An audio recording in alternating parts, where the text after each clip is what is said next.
We asked our community, how well do you know your mandolin fretboard? This will be the topic for today, and I'm also here to talk a little bit about the upcoming webinar, all dedicated helping people master the mandolin fretboard. Also a lot of other things, but yes, let's get right into the episode. One little disclaimer, the audio for this podcast wasn't the best. I did the mistake of recording it on a mobile setup, but I've learned a lesson. I will not do it again. Thank you for being understanding.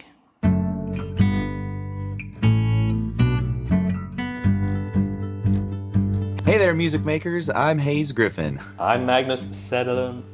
And welcome to the Mandolin Secrets Podcast, a show where we take a deeper look at what's happening in the world of mandolin secrets. Each episode will tackle our question of the week, unpack the latest mandolin secrets lessons, and answer your questions about mandolin and all things music. In this week's episode, we're going to be checking out how well do you know your mandolin fretboard? And also, now that it's spring, do you folks have any fun musical plans out there?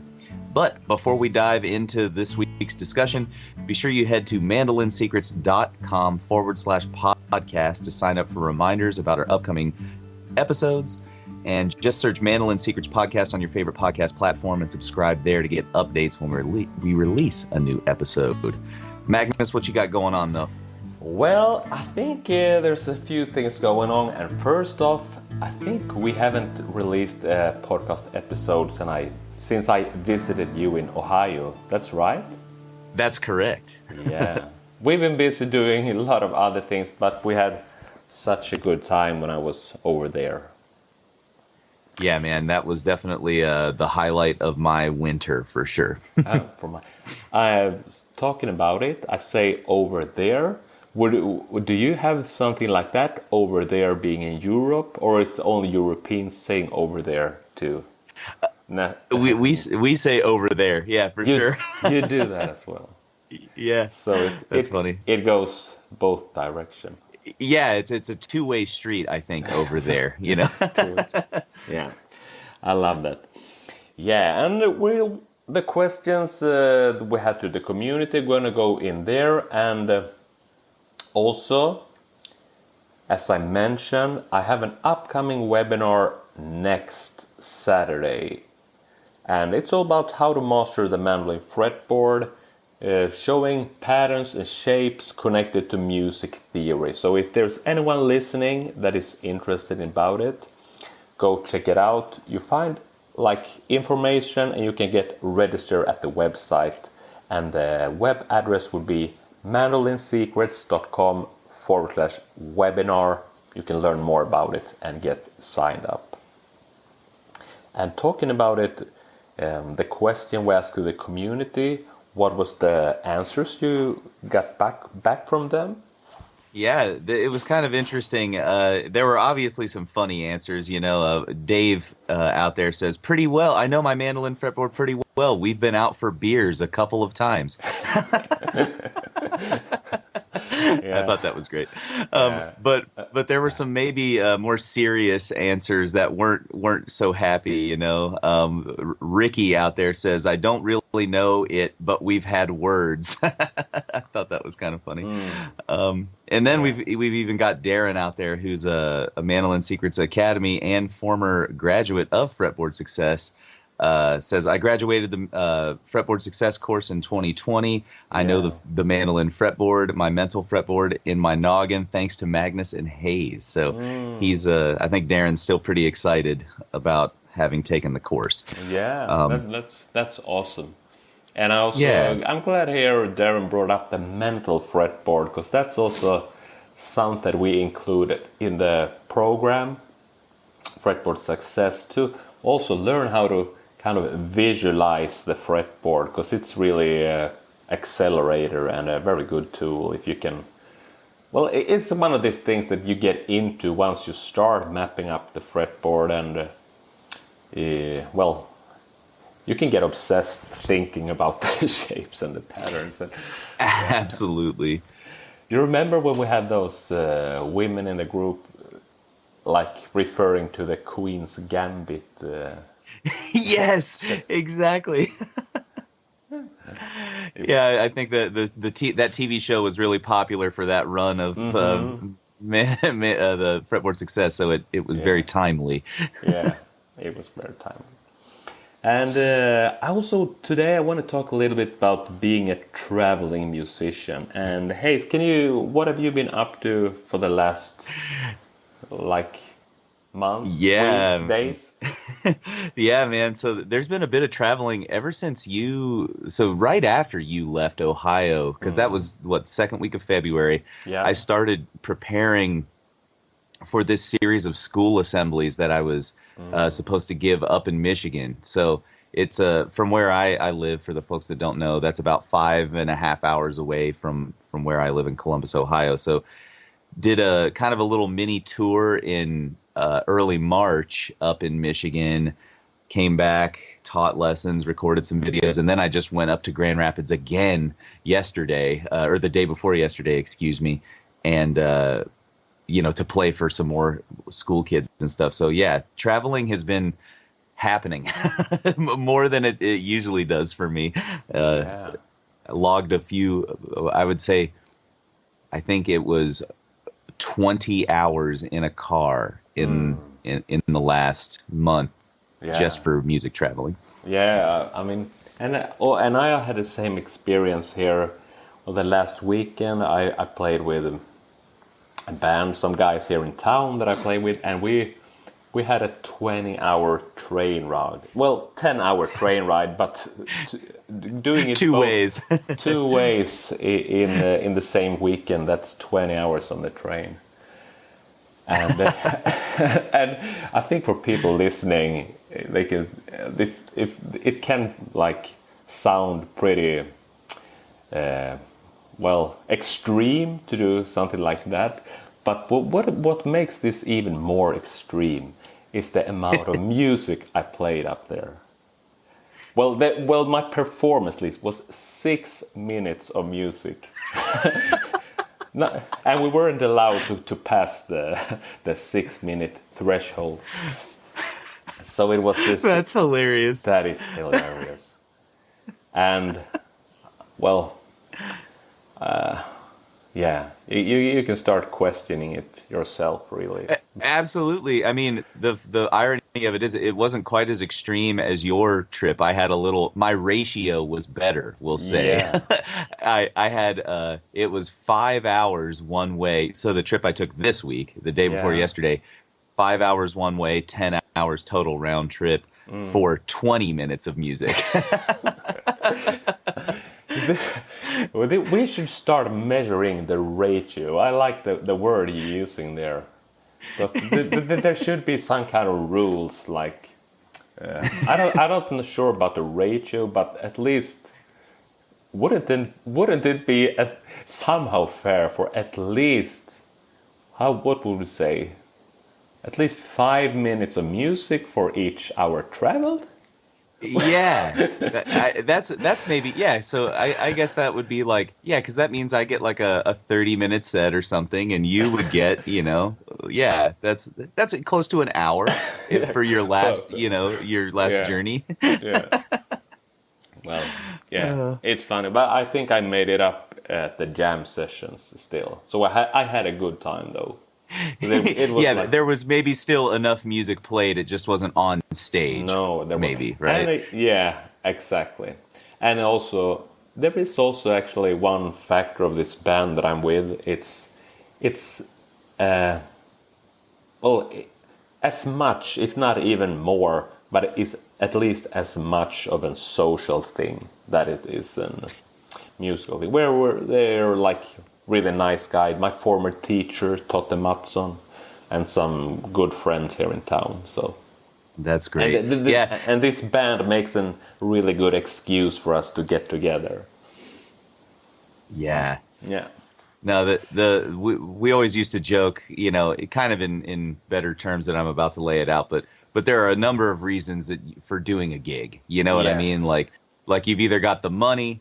Yeah. You've got the connections that you can make to get other work, or you've got the fact that it's just fun and you can hang out with your friends, right? There are a number of reasons to do a gig. So Yes. maybe it's good to hit a couple of those check marks, and it sounds like you maybe did. Absolutely. I think you're right. And I think the three reasons you just mentioned, I can check them off. So if not, if not, yeah. So it made sense somehow. But I think, as a little conclusion, I think that maybe at least 5 minute per hour ratio, isn't that something to aim for?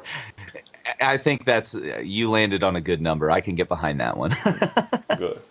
Because I think also, I mean, you traveled a little bit too long for the music played.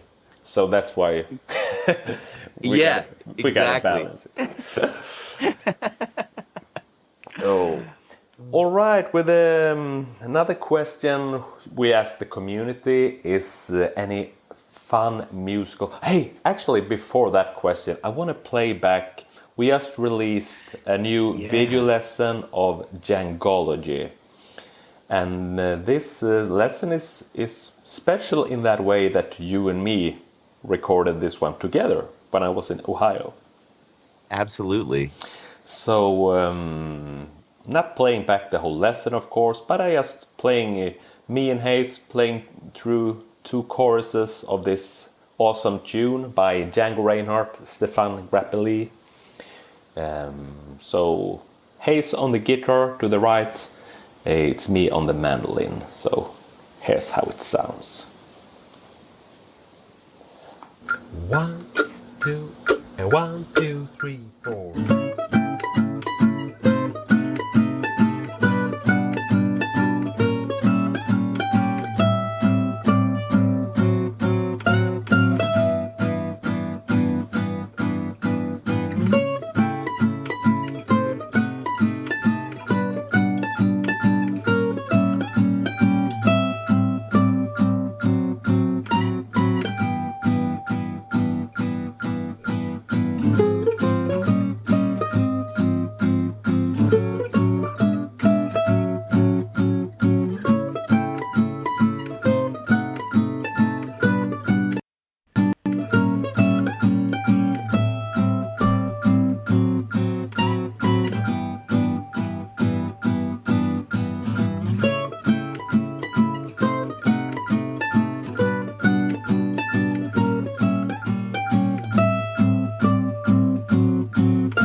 All right, there is DJANGOLOGY, and I know we have a little bit like tech problems, so I'm not sure if you heard the entire take, Hayes, but how do you remember recording this song? Yeah, man, I had a great time recording that in the studio with you. I think we were kind of jamming late night down here, and it kind of came up on a whim, you know. If I remember it correctly, we were just like, what if we tried this one right now, you know? Yeah. And I had only jammed on the tune like once before that, but I love the descending chord line that I get to play in the guitar. That's kind of like my favorite part about this tune. Yeah, and I also think like how it's such a nice melodic idea, how the melody is actually almost outlining the chord changes in this descending way. So it's really this kind of line that is also like an vocabulary builder somehow. Mm-hmm. Yeah. So for everyone, I recommend check it out. You find it at the YouTube channel, of course. Simple search for DJANGOLOGY, Mandolin Secrets, and you should find it. And the other question we asked the group is, do you have any fun musical plans now that the spring is here? Yeah, we had tons of answers on this, and you guessed right if you would have imagined that people said they were going to a bunch of festivals and concerts. That's Mm, that's pretty much it. Music season is upon us now. yeah. But there were lots of great responses. One was for the Minnesota Mandolin Orchestra, going to their spring performances, which is really cool to hear that Minnesota has a mandolin orchestra. Wow. I didn't know that. Yeah. That's Um, cool. yeah. Mike DeJong says that he's getting his band going again, so that's Oh, exciting. We'll have to keep up with Mike. yeah. Mike DeJong also, he's in the community and also having his own YouTube channel about pop and rock mandolin. So really interesting stuff to check out if you haven't watched his content. Absolutely. Another thing that I was interested to see, Michael out in the community said that, or excuse me, it's Michelle. I said it wrong. Michelle said that he's going to Sore Fingers, which is kind of a legendary camp in the UK that I think just happened last week. I've always wanted to make it over there. It's kind of like they get a bunch of American heavy hitters in bluegrass to come teach workshops. Yeah, In it the sounds UK. like a picker convention somehow. Sore fingers. Yeah, Yeah, right. that's cool. And I guess I remember myself answering the question also, and Yeah. I was hesitating entering. Well, internally in the community, I mentioned I was doing a surprise party for my dad, but I was hesitating putting that into the Facebook group because I know my dad is actually part of the Facebook group, and I thought that here's like months of planning that I could have destroyed only to to. He was like, I saw it in the Mentally Secret Facebook group, so I left it out there. But that was. It was in the beginning of April here, and it was a fun surprise party. I had a chance to play a lot of music with my uncles, and my dad was very, very, very surprised also. So we kind of succeeded with that. That's great, man. Yeah, well, congratulations on keeping the secret. Yeah, yeah. So he has turned 70. This is actually a little bridge over to another thing that's on my mind a lot, and I've been writing some songs lately, and I wanted to pick your brain on a few things about songwriting. And really, the bridge goes like this. So for my well, first off, Hayes, how inspired I've been for the last months, visiting you, attending a bluegrass festival, getting an awesome instrument, reading the book about you gave me, the Bill Monroe Yeah. biography. So I've been really in creative mode, like really turned on in a way, and then it came to the party for my dad, and I was preparing something to play there at the party, and I couldn't didn't know what can I play. I want to play some, and the thing is, I've been like practicing playing that all the time, and still I didn't find anything that I can go.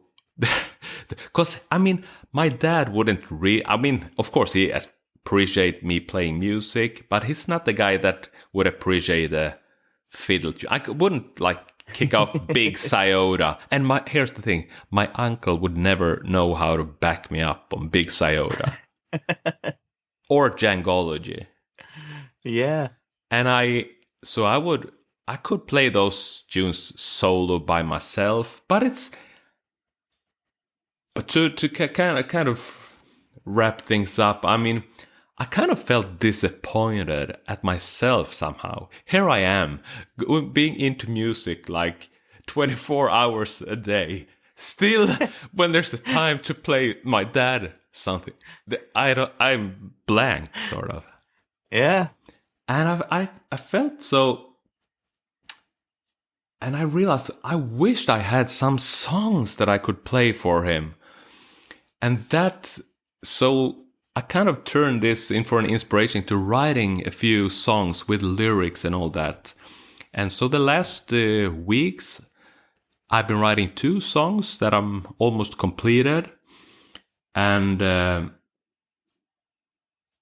didn't manage to get something ready for my dad's birth. So we did all the the standard jam tunes with my uncle instead. But anyway, it's been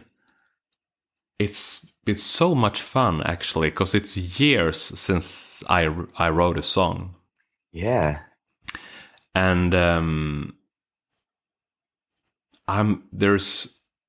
I'm thinking a lot about it, and also how to record these songs and all that. And I wanted to ask you, because I know you've been doing kind of your solo album, the Midwestern Swing album. Would you mind like telling me a little bit about the recording process? Because you're even playing more than one instrument, right? Yeah. What was your workflow like? It was random. No, no. It was. I went into the studio. I went into the studio as prepared as I could have gone because, like you said, I recorded most of the tracks myself. Yeah. So what I did was kind of like I wrote some tunes myself. I had it was about half originals and half, cover tunes or other tunes that were on the album. But I wrote out the kind of arrangements and everything beforehand, just kind of rough guidelines for how I imagined, like harmony parts and things like that in my head. Like on verse 1, there's going to be electric mandolin fills, and verse 2, there's going to be guitar fills. So I kind of had each song mapped out that way. Yeah. And then I would go into the studio each day and build maybe 3 or 4 tracks from the ground up. You know what I mean? So I would kind of get rhythm tracks set for 4 pieces at a time, meaning that I would start with rhythm guitar, track the entire tune, go back and add bass to it, and then a scratch vocal track, just so I could, hear where things were supposed to fit in the tune. And, so when recording the guitar track, for example, you didn't include vocals. It was it was separate. And I could have done it differently, but I recorded everything isolated. So then I would get I would spend 2 to 3 days just getting rhythm tracks down, and then I would pull out the electric guitar and I would play through as many of the tunes as I could and get the electric guitar part down. Then I played through and got the electric mandolin part down, and then shipped my tracks out to my steel guitar player, and he put his stuff on top. And in the midst of that, Quinn and I were recording our vocals too. Yeah, so first like a scratch vocal, you call it, like a sketch, or exactly. Yeah, just something to as a placeholder, so I could put the fills, instrumental fills in the right spot, and kind of react to a vocal part when I was playing mandolin fills and lines and stuff like that. So And did you keep some of these scratch vocals, or did you actually record new vocals once you had laid all the other instruments? Yeah, that's a great question. Some of the scratch vocals I actually kept. You kind of know the vibe of the album. For those listening, the album is kind of supposed to be like a throwback to the 40s and 50s kind of Western swing sounds. Yeah. And part of the concept for the album was that we didn't want every performance to be totally perfect, because those people were recording. It was all live takes back then. They didn't get to multi-track. They just went into the studio and they would play the song 3 times and they would choose the best one, even if it had mistakes in it. Yeah. So I wanted to capture some of the energy of that style of recording, and so I tried not to punch in too many breaks or anything like that, Yeah. But that's, and I think everyone listening to this podcast should go listen to the album also. And it's you find it at all platforms. Hayes Griffin, Midwestern Swing, and I think it sounds really organic. I mean, if I wouldn't know, I wouldn't guess you have tracked it like the multi-track process you just telling me. Yeah. And it's, I guess for my tunes now, because I'm already thinking of how to get them out, sort of. And I think I will do something similar as you are. Because in the best of worlds, I would love to collect a band, rehearse, and then go in and record it. But I also know the hassle of trying to get a band together and to record. I mean, that was the main like thing that kept me from doing that for my solo album. You know, it was it's like you said, it's a hassle, and not in that it's just like, you know, organizing 5 people's schedules, getting them motivated to learn your songs, all that stuff. It's hard, right? Yeah. It's, I like discussing it with you, because as you that is exactly how I feel. What you just said there.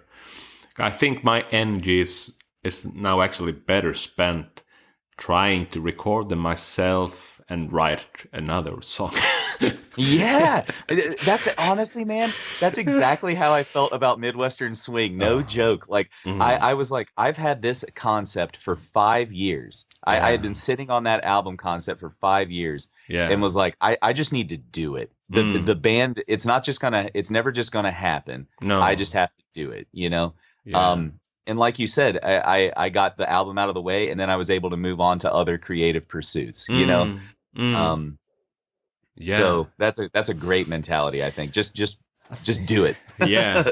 And I think for me, it's because now that I'm in this, I think I'm gonna at least try to get maybe, because I have also some other song ideas that I can try to, so maybe go for at least 4 or 5 songs, but I can see myself getting there in, well, not too far from here. But it's and also one thing that's been interesting with this, it's first time I'm writing and dealing with lyrics in English. Yeah, because I thought it since we have listeners to this podcast, since we have like 13,000 followers on the YouTube channel, and most of them don't speak Swedish. So I just feel there is an audience, so why not go and it's speak to them. Yeah, and I kind of it's a little bit revealing. No, relieving. Is it right? Relieving. Yeah. It's a little bit relieving also writing in English, because it's almost like I'm in a persona in a way. Yeah, you're playing a character or something, right? Yeah, it's cool. Almost like I'm like, this is the Midwestern Magnus, you know, like like I'm back in Ohio, attending these bluegrass jams, having some cowboy boots. It's like I love it. I'm kind of like cultivating that image of myself in a way. Doing this. That's great. Songs. Yeah. Midwestern Magnus. That's the name of the album, man. No, but really, I think it's, and that's one of the best things that I brought from the trip. Really, having the sense of there is one part of me belonging to that part of the world now, and I have. It's like also so interesting to see how easy it is to, because thanks to the music, how easy it is to come into meet new people and make friends with them almost instantly. Absolutely. I feel the same way about Sweden and the music experiences I've had there. You know, it's an easy like ticket into another culture if you know a little bit of music that way, right? Oh yeah, very. So it's yeah. So there's I'm not sure how I even got into that, but yeah, it's anyway. It's interesting to write music with, so it's a lot of things coming together now that putting me in a songwriting process again. And it's Great, it's honestly 10 years since I wrote a song, and I think the first time I was in my biggest like songwriting period, that was when I turned 20. That's I was pretty much great, but I it's also fun now to write songs because I knew so little back then. I have way more tools to work with, and I have a clue of what I'm doing, sort of. Absolutely. No, well, it's kind of awesome to think about that, right? Because you know, you're more musically mature. You have more musical tools. You're more mature as a person. You've got that much life experience that you can add to your lyrics and stuff. Like that's I think it's a good thing, man. I'm excited to hear what kind of tunes you end up finishing. Yeah, absolutely. And I'm also, I mean, then my second songwriting period, that was maybe 12 years ago or something like that. And at that point, I also knew a bit more, but I think I was also way too critical. Those songs that I wrote at that point, they never made it to a listener. Well, some people have heard it, but not that many, you know. So I was way too critical to make it a fun thing. Yeah. But I mean, now I think I'm. Well, you're using the word mature, and I think that is. I think I can also now have a little more distance to it, and it's only songs, so of course someone can listen to it. If they don't like it, it doesn't mean they don't like me. Yeah, for sure. And they can just hit the next button and listen to the next song. Yeah, exactly. Well, yeah, it's going to be very interesting to follow up on this thing, and one day maybe even present some music for the community. Yeah, I would love to be a part of that. Yeah, I mean, I would love you to be a part of this. but like, I wish I had Hayes here so we can I work on the ideas. But eventually we'll figure it out. Okay. We are ready to wrap things up. Everyone is warm welcome to the webinar next Saturday. You find it at Learn More and Get Registered at the website. Just go to Mandolin Secrets. You can click your way there. I think also worth mentioning that now me and Hayes are aiming for a podcast each month. So that's a good pace for 2023, and we are looking forward to record some more episodes for you. And also for everyone listening, thanks for being understanding with the sound quality of this one. I made a mistake of recording this episode on a mobile kind of studio setup. I will not do it again. The sound quality has not been as good as it normally is for us, but I've learned a lesson. And we still got to have a good conversation. Absolutely. It was really nice talking to you, Hayes. Yeah, you too, man. I always appreciate these chats. Yeah. Anything you want to leave the listener with? One last thing, or? Nah, just come to the Mandolin Fretboard Webinar. It's going to be a great time. We're going to have a good time with you folks. Thank you so much for listening, and always remember, be a music maker.